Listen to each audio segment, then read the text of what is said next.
Okay, welcome everyone to the New Mexico webinar for the Southwest Institute project about advocacy and self-advocacy.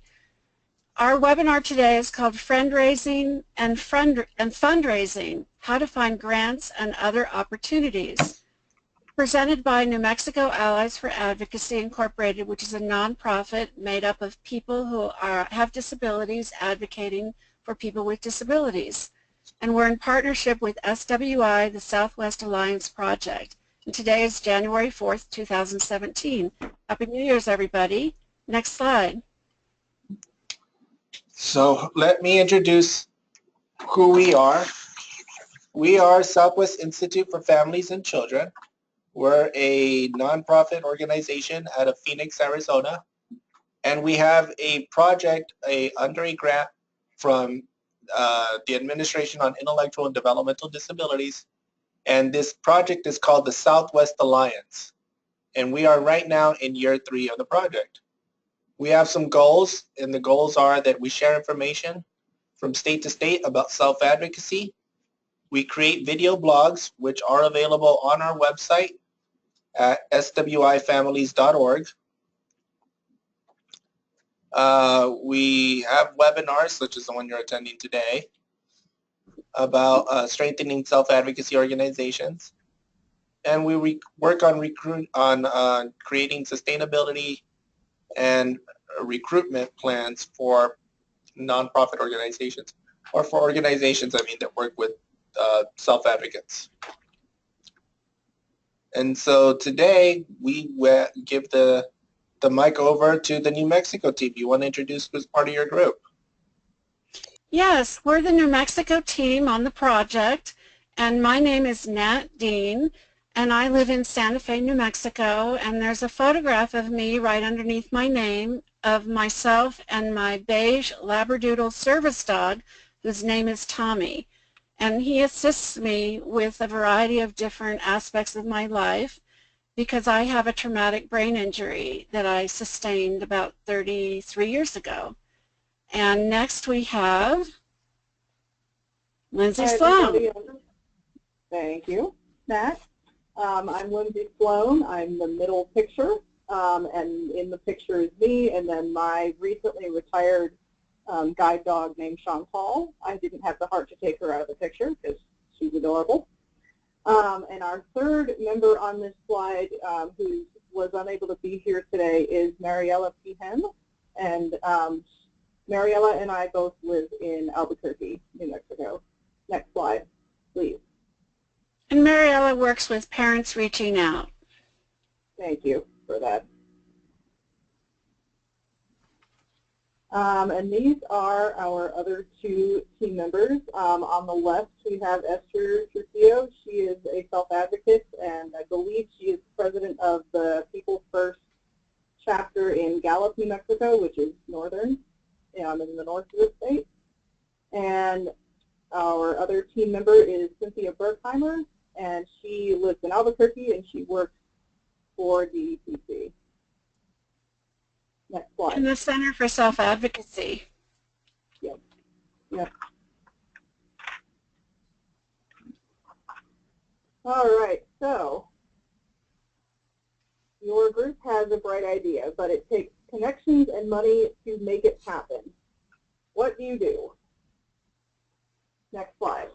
And we have an image of a light bulb, like it's blinking with your bright idea. You need to get yourselves and your idea out there to engage in what we will call friend-raising and fundraising. And the picture at the bottom, it's a red background, and it looks like 4 paper dolls with their hands connected, but they look like they're made out of fabric, and they're fairly bright colored. Next slide.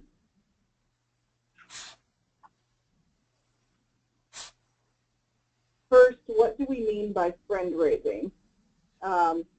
Fundraising is a term that we came up with, and it means finding people and organizations who understand and believe in the ideas and goals of what you want to do. It also means networking to make these people and organizations your allies. Next slide, please.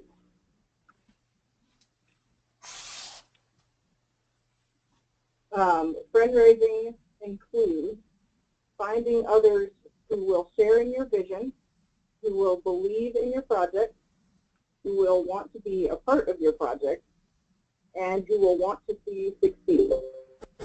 This will make it easier to, next slide, Will make it easy to help you hit your target. And we have a huge red target on the left of your screen with a arrow with a red feather sticking out of the bullseye. Next slide. So second, what do we mean by fundraising? Fundraising means that you're acquiring money and materials that you'll need in order to accomplish your goals. Money we're going to usually refer to as a grant. A grant would be funds to help you be able to complete your project or reach your goal. Another form of fundraising that you can do is getting donated materials. These are usually called an in-kind donation. And we're going to describe later what an in-kind donation means because it may be a term that's unfamiliar to you. Next slide, please. Next slide, please. Next slide. So on grants today, we have a special note. Today, we're not going to be learning about fundraising for individuals or personal needs, such as your medical expenses, financial aid for education, to buy yourself a wheelchair, to modify a van, or to get a vehicle as an individual. We're going to be talking about fundraising for projects for groups of individuals who are trying to meet a goal. So we're going to talk about how various organizations or groups can locate or find funds. Next slide.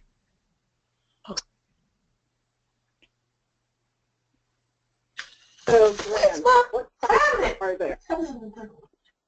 There are three basic types, and I'm going to read them and then I'll explain what they are. There's grants that give flexible funding. There's non-flexible funding, which is also called dedicated funding. And then there's matching grants that give matching funds. Flexible funding is what it sounds like. It's flexible, so you can spend the money that you receive from this grant on any aspect of your project. Non-flexible funding is where the money that you receive has to be earmarked for a particular aspect of your project, such as building, such as supplies, and other such things. So you have to use it exactly for what you say you're using it for. And the last one is matching funds. And that's like if you raise $5, the funder that you're asking for money from will match that. So you raise $5, they'll give you $5. Sometimes you raise $5, they'll give you $10. It just depends on how the particular grant works. Next slide. So grants, who gives them to you? Well, most funding comes from a few different sources. There's a little bit of background noise. If you're not a presenter, can you mute your microphone? So most funding comes from foundations. There are three basic entities for foundations or kinds of foundations. There are public foundations, and those are ones that might be like IBM or Apple or a large public foundation. And a foundation would be an arm or a section of a company that puts together a division that is interested in making projects happen that meet their interests. So they may have what's called a philanthropic arm to try and build communities. An example of that is Target has a foundation that tries to increase the health and well-being of neighborhoods. So that would be considered a public foundation through a corporation. A private foundation could be a family who, for instance, had a daughter that died of a brain tumor, and so they wanted to honor her by starting a foundation with her name on it, and in some way, shape, or form, they give their funding to entities or projects where that would further the goals of what their daughter wanted to do with her life. Or it might be that they want to further medical research about brain tumors. So maybe she was really passionate about educating people about disability history and awareness. So then they would want to perhaps carry on her goal or her dream. So that's an example of a private foundation. That would be a family foundation. There are other types of private foundations, and as we go further into this, we'll talk a little bit about them. An endowment is a fund that exists in what you might hear called perpetuity. What that means is that they have a sum of money and it's invested, and that invested money continues to earn interest or returns on the investments. So what they actually give away is the earnings. So they may always have $1 million, but they only give away what the $1 million earns. So an endowed fund goes on for a very long time because the seed or core money is always there. The next one would be federal agencies. Those are government entities that give money for specific things. An example of a federal agency would be the Department of Education or the DOE. It could be the Department of Justice. It's usually a division of government agency. Corporate funding is something that I mentioned earlier. I gave an example of Target. Target is a corporation that gives funding for projects. They have a foundation that supports the well-being of neighborhoods, but they may also have an arm of the corporation that does it a little bit differently. Next slide, please.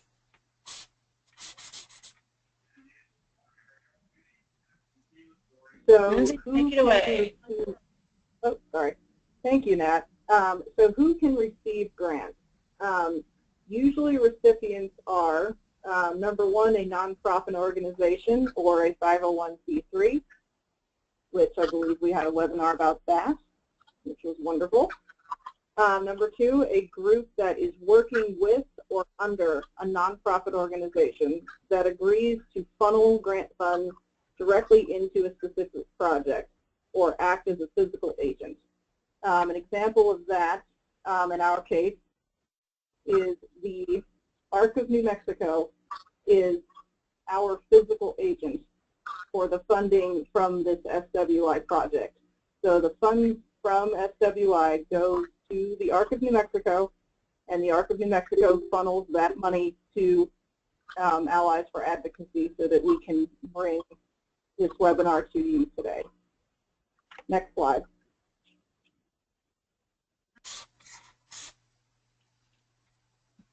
So now we're going to talk a little bit more about in-kind donations. What are they exactly? In-kind donations can be goods or services coming from places or people. So instead of money, you are requesting, again, goods or services that will assist you in fulfilling your goal or completing your project. Some examples would be food from a store or a restaurant, items such as office supplies, donated time from professionals. Examples of that could be getting donated time from an accountant as you are setting up your project if you need that. Another example, or a fourth type of in-kind donation could be donated building space or event space. Next slide.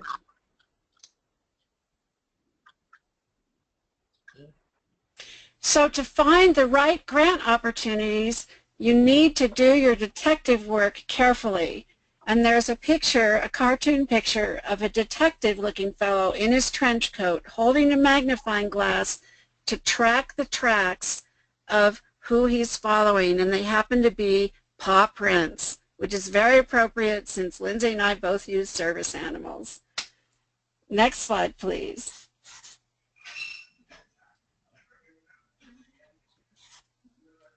So finding appropriate grant opportunities. A way to do this, and probably the best way to do this, is you need to align yourself with the right funders. And by align, I mean you need to make your goal similar to the goal of the funder. So that basically what I'm getting at is that means you need to know exactly what your project is and what your goals are. Your project goals must closely match those of the funder. Next slide.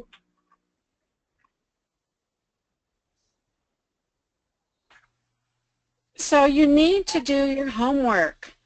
6 main categories to consider is the field of interest for the funder. Are they into cats? Are they into museums? Are they into disabilities? Whatever they're into, your project has to match what their goals are. And the example I used of the family foundation or private foundation who had the daughter who died of the brain tumor, well, are they looking at medical research, or are they looking at her personal desires to see disability history and awareness education go on? So you may find that there's crossover in this. There may be a museum that you could approach to have an exhibit about disabilities. There is a collection of different items that reflect the history of disabilities, like dolls in a wheelchair, or a doll with a guide dog, or a game that showed people being represented who had disabilities. So we might have a collection of disability-themed items that we'd like to have a museum show for. So we go to the museum and sell them on having an exhibit about disabilities. Or maybe you hear that they have an interest in this subject area and you then approach them and you hit it while it's hot. Cats might be a little bit tough to fit into this, but we wanted to put some humor in. The next point that you look at in a category is geographic limits for the funders. Is it limited to certain regions? Are they a Texas foundation that only funds projects in Texas? Or are they large and they fund this entire country? Or do they only fund a region like the Southwest? So this particular grant that's bringing you this project is about the Southwest. So we have southwestern states involved in the project.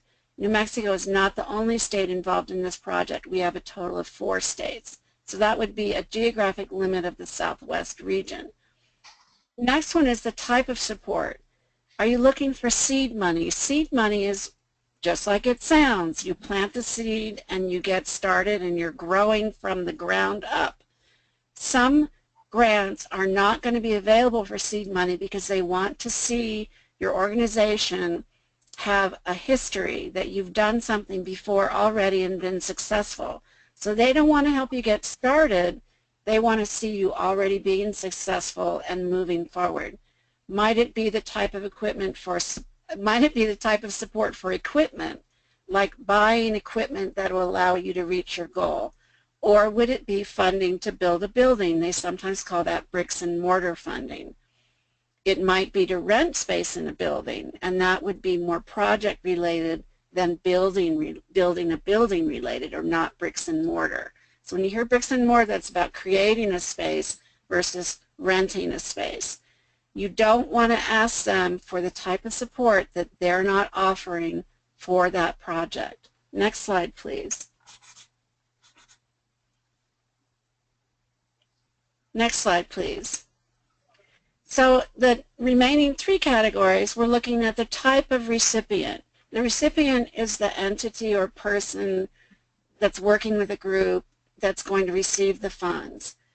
It's usually a 501c3, which is an Internal Revenue Service, or IRS, determination that makes an organization nonprofit. Or is it for individuals that are delivering a project, or for others? An individual delivering a project might be you're a consultant who serves a 501c3. The 501c3, as Lindsay described, would be the fiscal agent. The 501c3 would get the money, and then they would pay me as the individual consultant to deliver the project. An example of that is a woman here in Santa Fe who wrote a book about service animals. She's an individual. She can't receive nonprofit funding. So she works with an organization that's a nonprofit called Partners in Education. They receive the funds for her, and then they buy her, she wrote a book, they buy her books for her through the money that's given to the nonprofit, and then pay her a stipend through the grants that she receives that go to that organization to go speak in schools, read the story to kids, and then put the book in the library or send each child home with that book. So next is the amount of the request. What's the typical award amount? If someone's giving out grants for $1 million and you're asking for 500, they're going to go, they haven't read our application. We're big cheese here. They're small potatoes. It's not a good fit. If it's a grant for $50,000 and you're asking for $1 million, they're going to say, well, we're not going to fund this because it's not going to work. It's not an equation that works. So you want to align yourself that your amount of request is appropriate to the amount of funds that they're going to give out, and that you can complete your project for that amount of funding. If you can't complete your project for that amount of funding, you need to show in your application, which will be our next webinar, about how many other entities or groups are you going to ask for money from. So if your project is $100,000 and you're getting $20,000 from one organization, you need to show them where you're going to get the other $40,000. So how would you apply is the next one, and what is the deadline? Is it a formal or informal application, and when is it due? If you miss an application deadline, don't despair. Spend the next year working on writing your grant, getting your support materials, and we'll talk about that in our next webinar this summer. And how to apply, formal or informal. It could be a very formal grant application with very specific guidelines, or it could be informal. They say, write us a letter about what you want to do, and that starts the process. Next slide, please. So something to remember in all this is you have to be flexible. And like Gumby, so we have our, Gumby kind of became our mascot for this webinar. So we have a picture below the text that is 3 different depictions of Gumby, and he's all kind of contorted and showing off his level of flexibility. Next slide, please. Gumby yoga. So this all probably sounds like kind of really confusing, a little bit of gobbledygook, or at least it did to me when I learned it, and I'm still learning it. So where do you look for grants? So a good place to start is to start in your local area. Support for smaller projects may come from local businesses by asking for in-kind donations. So local would be your city, it could be your county, it could be your state. I think technically that could be your region also. And something to keep in mind as you're starting to look is leave no stone unturned. You never know who your next ally will be and where your next opportunity will come from. Next slide, please. Oh, and actually, before you switch it, I totally forgot. We have a little stone in the bottom right-hand corner of this slide, and it's super cute, and it says, please turn me over. So leave no stone unturned. Okay, next slide.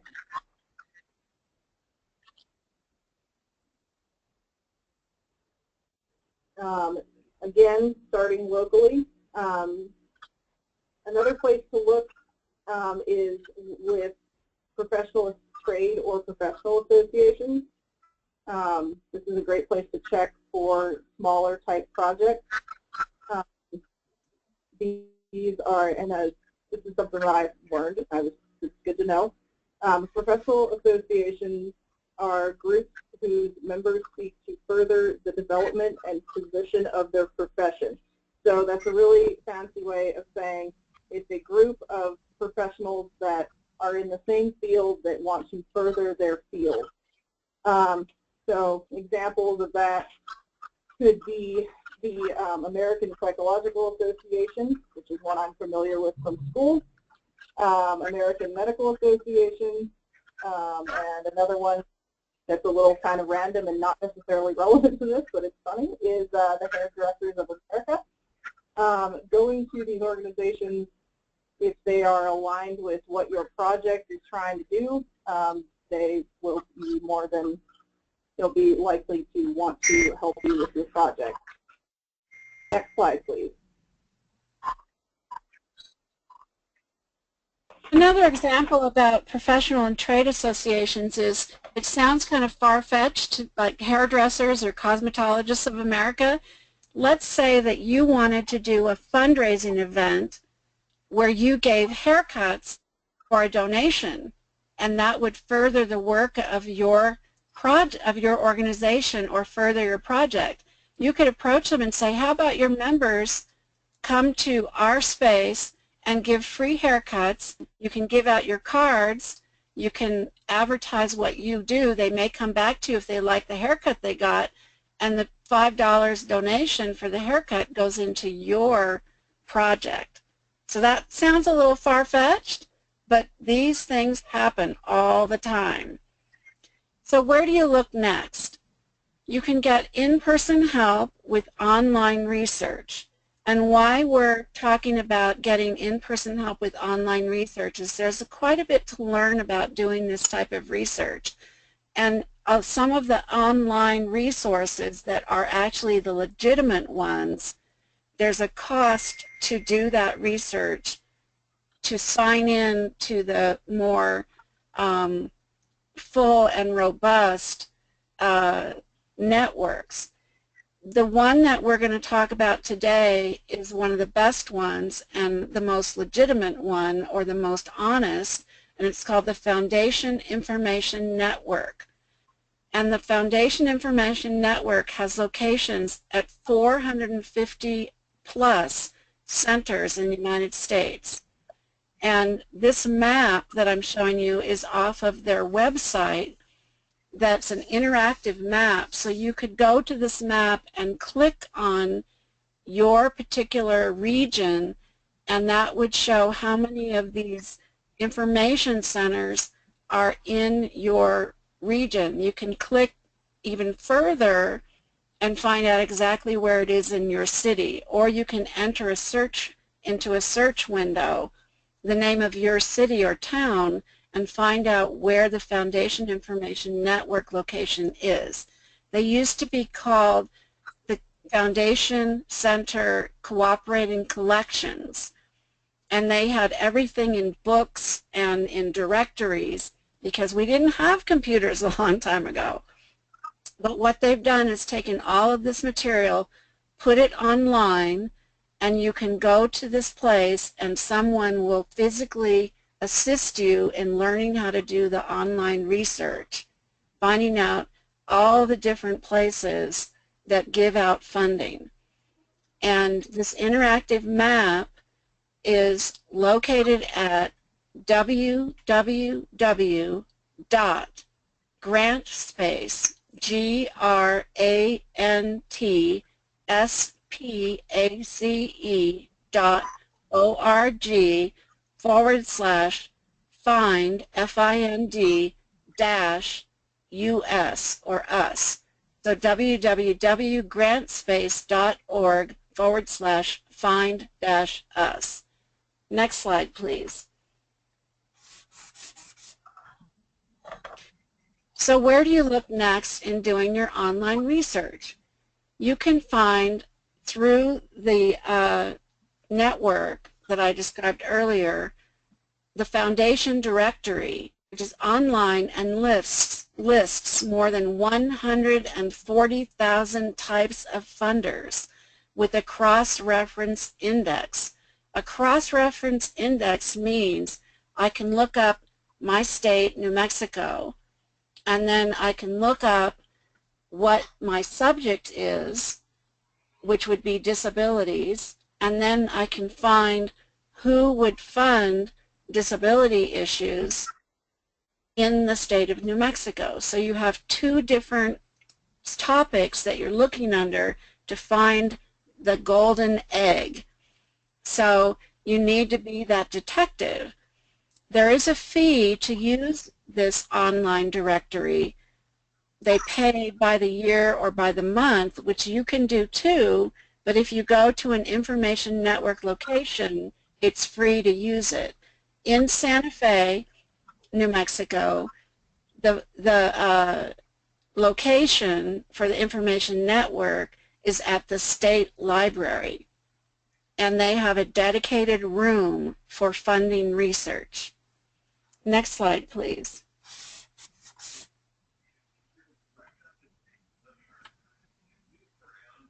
So where do you look next? And again, in your online research, federal funds are available from the government for specific kinds of projects. And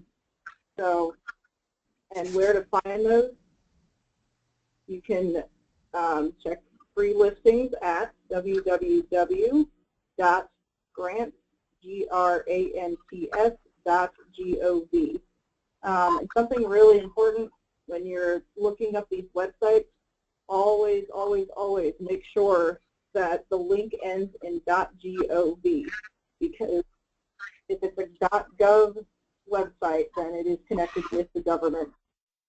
There's lots of imposter websites that would be a .com or a .net or something else, but .gov is what you want.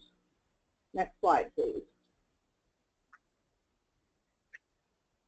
So another place to look is a P9. Wait, hold on. I can read this. 990 PF form, and basically, and this is a picture of it on the right-hand side. It's an open book to one of these 990 PF forms. And what a 990 PF is, it's a donor's tax return. So all funders have to file with the IRS saying the amount of money that they gave to within the year. I think it's yearly. So, and that information is public information. So if you're looking to get asked for a grant from a particular organization, you can look up their 990 PF and see if they have given money to organizations like yours or towards projects like yours, how much. So, and this is public information, so you can find it. It's not classified or anything like that. Next slide, please. So beware, if it sounds too good to be true, it probably is. And there's a cartoon of a burglar running away with a mask on and a skull cap with a bag of money over his shoulder. And he's running as fast as he can, because if someone says you got to pay us money to apply for our grant, you generally don't have to pay money to apply for a grant. So watch out, be careful, and guard what you're doing. Next slide, please. Perseverance pays off, so don't give up easily. And in the 990 PF, I wanted to mention to you that that's also called cross-referencing. So if you look up a foundation and you find out that they give money for disability issues, but it doesn't say, it says how you apply, what they give money to, and all of that, but you're saying, well, how who got that money? What did the other projects look like? What's my competition? You can look up the Form 990-PF, and they have to list who they gave the money to and how much money it was during the previous year that they filed that tax return for. So that's really good cross-referencing. You know what ballpark you're in. So in your perseverance that pays off, where you don't give up easily, it's all about asking the right questions, being in the right place at the right time, and following up on every single lead you find. So there's a picture of an old-fashioned alarm clock, and that's about being in the right time, at the right time, in the right place, and asking the right questions. And we talked about fundraising earlier, and what you are going to be doing as you make contact with anyone is following up on the leads that you located. So if you do a project and you're successful at it, and the funder that you contacted originally didn't give you any money, are you going to give up? No. You're going to write to that funder that didn't give you the money and share with them what you did when you got money from someone else, because later you may be able to go back to that previous person. So the next slide, please. Stay in touch and thank every contact you make, because you'll never know who will become your next ally. So always, and Nat already said this, but it bears repeating, always follow up and share what you're doing with funders that give you money and with funders that don't give you money. And the picture on the right-hand side of your screen is a dollar sign that's 3D, and it's standing up, and you can see kind of the shadow of this dollar sign, and it kind of falls off the page a little bit. Next slide, please. Stay tuned for part 2 of this topic, which will be in June, and it will be called Preparing and Writing Grant Proposals, and this will be coming your way from New Mexico in June, which is what I said. Next slide, please. So now we'd like to open up this webinar to questions that you can ask live of us now by unmuting your microphone, or you can contact us later by email. And we've got a nice chunk of time, about 15 minutes, where we can answer your questions that might have been brought up by attending this webinar. And if we can have the next slide, please, we're going to have our emails where you can contact us to answer questions if you're not listening to this webinar live. If you know someone who wants to listen to this webinar, it won't be live, but it is archived or put in storage on the SWI Southwest Initiative or Southwest Initiatives for Families website, where you can go to the home page, go to technical assistance, and then a drop-down menu will have the states. Click on New Mexico, and then you'll see the New Mexico webinars. And this is our third one out of 4 that we've done since I joined the project, and there was one before I joined the project on employment. So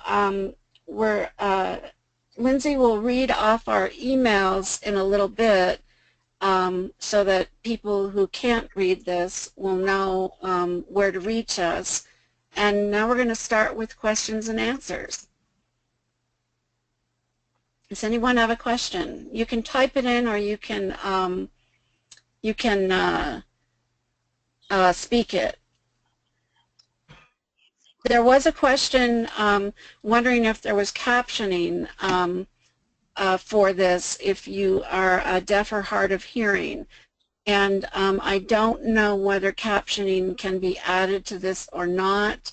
I will have to discuss that with the hosts for when the webinar is archived and is replayed.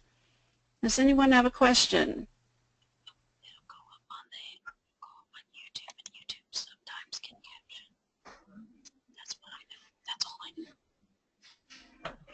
Well, a lot of what we talked about today got a little bit complicated, and we hope that you'll join us for our next webinar where we will talk about how to write a proposal or write a grant, either informal or formal, because we talked about an informal application might be a cover letter describing your project and introducing yourself, and then you're invited back to make a more formal application, or it could be, I want to do this project, I approach an organization and they say, well, write us a proposal. You're going, well, what is it supposed to look like? Well, we'll talk about that in our next webinar, what an informal proposal might look like. We'll also talk about what a very formal proposal might look like. But while you're working on your ideas, one of the things you want to make sure and do is always collect documentation for everything that you do.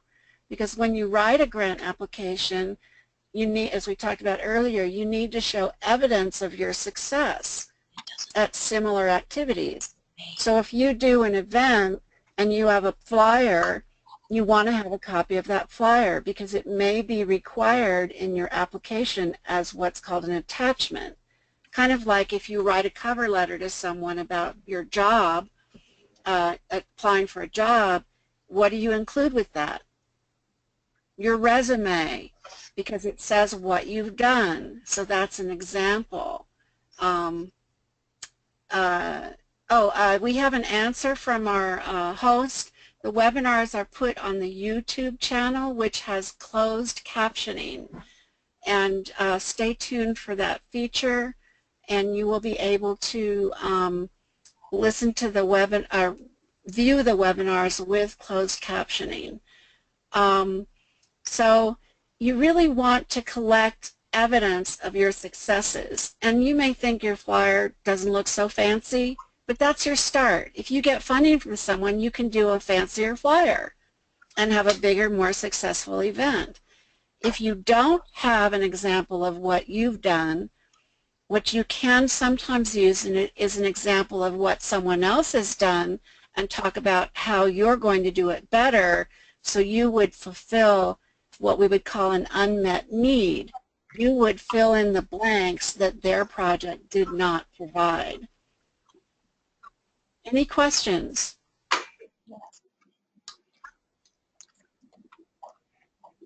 Lindsay, can you read the email addresses for us so people can get in touch with us at a later date? Sure. If you have questions at a later date, you can get a hold of either Nat or myself. Nat's email is natbean@hubwest.com. I will go ahead and spell it. That is NATBEAN HUBWEST.com. Or you can get a hold of me, and I have two emails. So either my personal email, which is warriorqueen4@gmail.com, WARRIORQUEEN4@gmail.com, or my work email, which is lindsay.sloan@state.nm.us,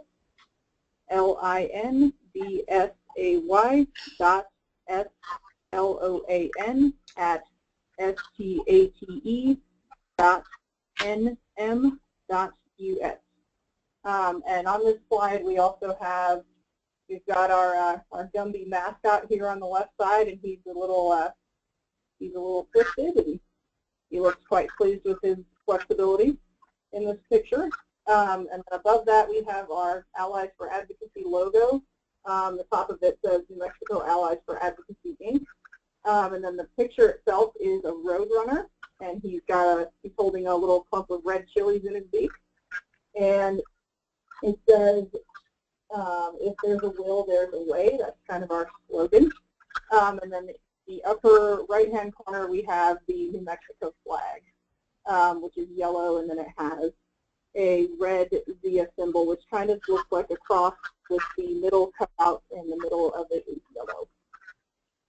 Next slide, We also please. call it the sun sign. Yes, thank you for that. Next slide. Thank you for your time, and to the SWI for this opportunity to share with you. It'd be really helpful if you could be sure to fill out the short evaluation form that will come up right after this webinar. It will come up on your screen. Your evaluation results are what allow us to continue bringing programs like this to you. So it's super helpful and super important to take the 3 to 5 minutes that it'll take, if even that, to fill out this evaluation. Next slide, please. And it's a perfect example, what Lindsay just showed you, about filling out evaluations, because if we want to ask for more funding to do more projects like this, what do we need to do? We need to show them that we did a great job and that we are reliable and that we are good to take a risk on to fund for future projects, whether they be just like this one or bigger and more ambitious. Not that we're not ambitious, we're very ambitious, we work very hard. More ambitious, larger, go from the Southwest region to the whole western half of the United States to the entire nation. So we have to prove through evaluations that we did a good job. And evaluations are something we'll talk about in our next webinar, and how important they are and how you want to present them into a grant application. So be sure and join us in June. It should be on June 7th.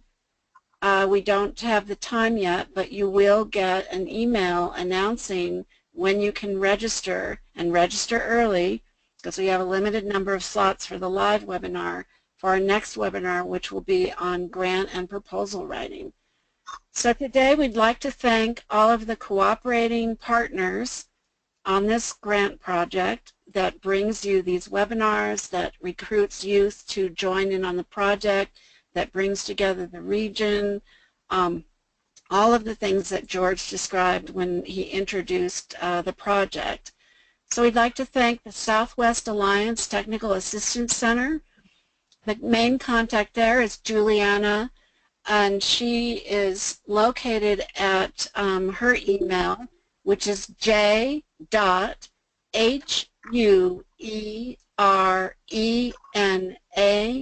the @ SWI, families, FAMILIES.org, O-R-G, j.huerena @SWIFAMILIES.org. Her phone number is 602-235-0354, and this is important, the extension is 802. That way you can get directly connected to her or her voicemail. So our partners is New Mexico Allies for Advocacy, Inc. Our logo with the Roadrunner with the chilies in his mouth, and chili is our state plant and food. And the slogan, if there's a will, there's a way. We have the Center for Development and Disability, which is part of UNM, University of New Mexico, and part of the Association of University Centers on Disabilities, or AUCD. AUCD is another one of our partners. They do research, education, and service, and they provided funding to help a number of organizations get started. There's Parents Reaching Out, which is celebrating 35 years of service. They have a logo of a individual having its arms wrapped around what looks like a baby in their arms. We have the ARC of New Mexico, which supports individuals with intellectual disabilities. And they are a national organization, but the ARC of New Mexico is, as we described earlier and you learned, is the fiscal agent for the grant that is from the Southwest Alliance Technical Assistance Center, allowing New Mexico to participate. We have the Center for Self-Advocacy, which has a logo with a sun with an individual in front of it throwing their arms up into the air and dancing with freedom. because self-advocacy brings you freedom of choice and freedom to create the world in a better way for yourself and for others. We have the AIDD, which is the Administration on Intellectual and Developmental Disabilities, and their logo is the letters of their acronym. We have ACL, which has a logo of 3 figures grouped together in a cluster. I am blanking on what ACL is the acronym for. I'll have to ask Juliana to give me that. She'll catch up with us later. I mentioned already AUCD, and we also have the Developmental Disabilities Planning Council of New Mexico, the DDPC. Their logo is an image of, again, a figure with its arms outstretched, standing at the beginning of a road that goes off into the distance, and it is the beginning of your journey to be able to be supported as a person with developmental disabilities. And it is a state council that is also partially funded by federal funds. And we also have the logo, of course, for the Southwest Institute. So thank you so much. And does anybody in our last 1 minute have a question? Well, thank you for coming today. Thank you for being part of this. We really appreciate your participation and joining us, and we look forward to you joining us on our next webinar on what we think will be June 7th of 2017. And have a great new year.